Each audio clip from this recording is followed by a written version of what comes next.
Kailangan natin makatakas dito, Ginong Ibarra. May naisip akong paraan magpalit tayo ng damit. Bakit naman, Elias? Para ba ninyo sila? Para ba nakita nila ako, isipin nila ako si Crisostomo Ibarra. Pero, Elias, baka hindi mo pakaka. Wala na tayong maisip na parang maubos na ang oras natin.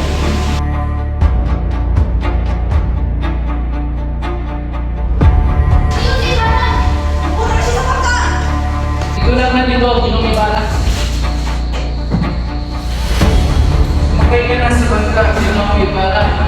Pagkahugas na natin dito, Ginong Ibarra, para hindi ka makita. Ngunit paano ka, Elias? Kahit anong mangyari, huwag mo na akong isipin. Kahit anong mangyari, huwag kang lalabas. Mag-ingat ka, Elias.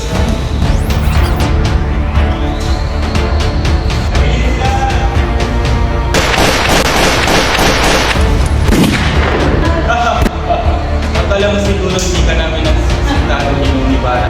At buong akala nga ng lahat ay si Ibarra ang kanilang nakatay. Ngunit sila'y nagkamali sapagkat si Elias na nagbuwis ng buhay upang mabuhay lamang si Crisostomo Ibarra. At pagkatapos ng pangyayaring ito, 13 taon na ang nakalipas nung bumalik si Ibarra sa Pilipinas bilang Simon para mag-iwan.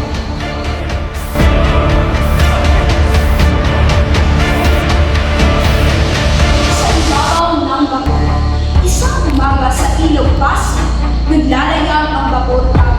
Isang buo na bakod na mistulang tao. Sa ibabaw nito, nagtitipon ang iba't ibang personalidad ng lipunan.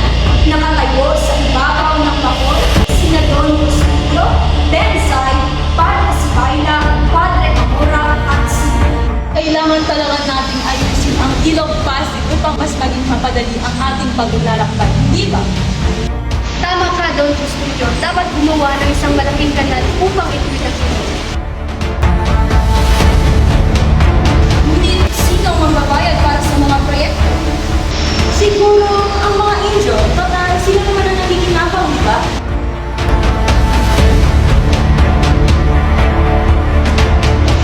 Bakit hindi na lang tayo mag-isip ng mas makabumbang solusyon? At ano naman ang research dyan? Maraming linisan muna natin ang ating mga sarili bago ang ilog. Hindi nga ba? Maging handa sa pagliko! Ang bakor tao ay patuloy na naglalayag, simbolo ng mabagal at paikot-ikot na pag-usad ng lipunan. sa ilalim ng bakor. Sa ilalim ng bakor tao, matatagpuan ang mga Indio, nagtatrabaho sa gitna ng init at ingay. Dito, makikita ang tunay na kalagayan ng mga Pilipino. Nagtatrabaho ang mga Indio sa ilalim ng bakor, pawisan at pagod sila.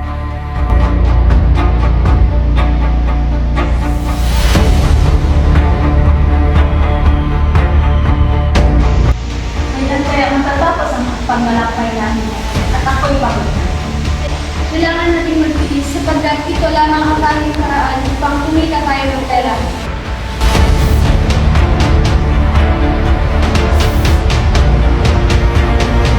Nakakalungkot ang iyong kalagayan, Basilio. Tama ka nga, Basilio. Kailangan natin gumawa ng paraan upang matulungan sila. Ang ilalim ng Bapor-Tabo ay isang madilim na lugar, ngunit dito rin makikita ang pagpupunyagi at pagtsatsaga ng kapatid. Sisiyo, sa isang tahimik na buwan, isang mahalagang lihim ang nagunara.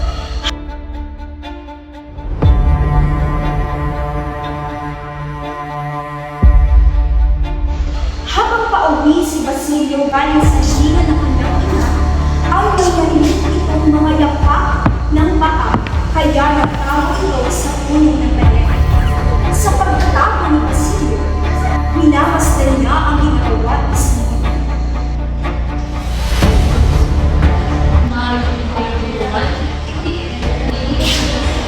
Sino ka? Magpakilala ka. Bakit ka nandito? Ako, ikaw si Basilio, yun ang Simon. At mahinahon na itinaba ni Simon ang balik at agad na sinabi ang tunay nitong pagkatao. Oo, din Basilio sapagkat hindi agad kita nakilala. Ngunit kailangan mong malaman nito. Ako at si Crisostomo Ibarra ay isa. Jesus, tumibara? Ngunit akala ko'y patay ka na. Yan ang akala ng lahat, Basilio. Sapagkat si Elias na siyang nagbuwis ng buhay para sa akin. Kaya ako'y nagbalik sa Pilipinas para pagbayaran ng mga nagpahirap sa akin at sa aking bayan. Ginoo Simon, hindi po ba kapanganib ang inyong ginagawa? Kailangan mong magigilty, Basilio, sapagkat kailangan nilang pagbayaran ang kanilang mga kasalanan. Ginoong Simon, huwag mo kayong padala sa galit.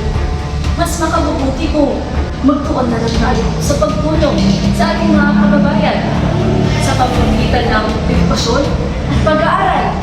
Ang edukasyon, ang pag-aaral, hindi yan sapat, Basilio, sapagkat kailangan na nating wasakin ang bulok na sistema.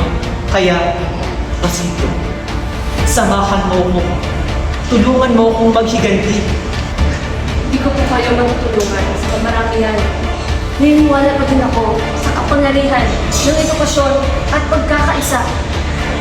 Sana'y tama ka nga, Basilio, sapagkat sa aking karanasan, tanging ang dahas lamang ang paraan para makamtan ang katarungan. Ang kasal. Sa araw ng kanyang kasal, si Paulita Gomez ay nakatakdang magmakasal kay Benito Velazquez, isang simbolo ng pagpapakitang tao at pagiging mapagkunwari ng lipunan.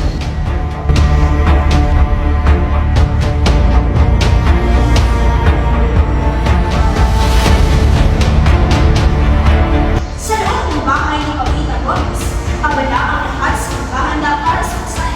Paulita, anak, napakaganda mo. Tiyak na magiging masaya yung buhay kasama sa Benito.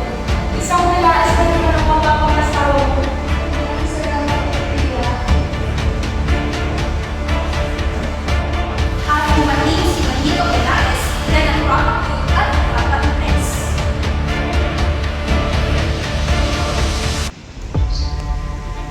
Mahal ko, Tia.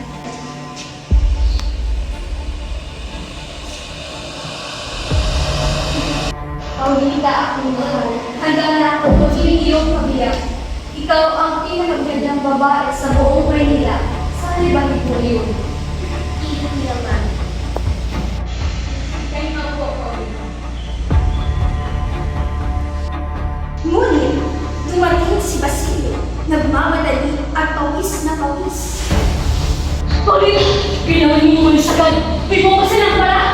Sinabi sa akin ni Simon. Boba? Ano yung sinasabi, Basilio? Tama! Anong boba? Totoo ba sinasabi ko? Boba? Ano ba sinasabi mo, Basilio? Mga kalita, huli na nilapis ito! Sa pagbabalik na natin, sa isang madilim na lugar, nag-uusap si Simon at Basilio. Basilio, ilagay mo ang lamparang ito sa gitna ng bulwagan. Kapag ang lamparang iyan ay lumakas sa ilaw, ika'y umalis na. Ginoong Simon, maraming inosente ang madadamay. Basilio, wala tayong magawa. Kailangan nating magsakripisyo alang-alang sa kaligtasan ng buong bayan. Pagbalik sa kasalukuyan. Paulina! Dumating si Isagani. Galit. Paulina! Paulina! Huwag kang makinig sa kanya. Sa isang higla, inablot ni Isagani ang lampara at itinapon sa ilog. Kasabay ng pagsapang ito na sa ulo ang lahat. Tumakas si Paulita at Juanico kasama si Doña Victorina. Naiwan si Basilio at Isagani. Sagani! Bakit tayo? Sinilang ang plano ni Simon! Plano? Nagtitiro ko ba, Basilio? Hindi ako papayag na mamatay na inosenteng tao. Mas pipiliin ko ang mamatay kaysa maging kasangkapan ng karakasan. Ang kasal ay naging isang malaking gulo, simbolo ng pagkawasak ng mga pangarap at pag-asa. Ngunit sa gitna ng kabubuhan, may isang taong nagpakita ng tunay na pagmamahal sa bayan. Ang pagkamatay ni Simon. Matapos mabigo ang kanyang mga plano, tumakas si Simon at nagtungo sa bahay ni Padre Florentino, naghahanap ng huling kanyo. Nakahiga si Simon sa isang plano, malubha ang kanyang kalagayan. Nasa tabi niya si Padre Florentino. Padre, dumating na ang aking oras. Nabigo ako. Wala akong nagawa. Huwag kang mawalan ng pag-asa sapagkat nakabas. Diyos, nasaan ang Diyos sa lahat ng ito, Padre? Bakit hinayaan niyang mangyari ang lahat ng mga ito? Ang Diyos ay may dahilan sa lahat ng mga. Hindi man natin ito maunawaan, ngunit tayo magtiwala sa Kanya. Pero paano natin wasakin ang isang sistemang bulok na?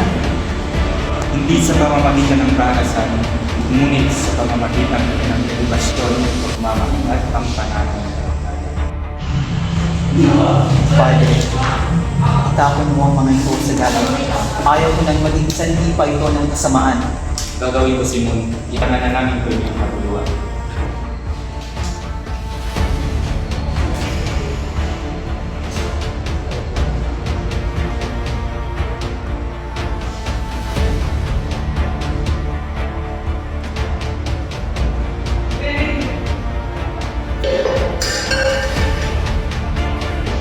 Panginoon, patawarin mo ang kanyang mga kasalanan. Tanggapin mo siya sa iyong kaharian. Sa kanyang pagpano, iniwan ni Simon ang isang aral na ang tunay na pagbabago ay hindi makakamit sa pamamagitan ng karahasan, kundi sa pamamagitan ng pagmamahal, edukasyon at pananampalataya.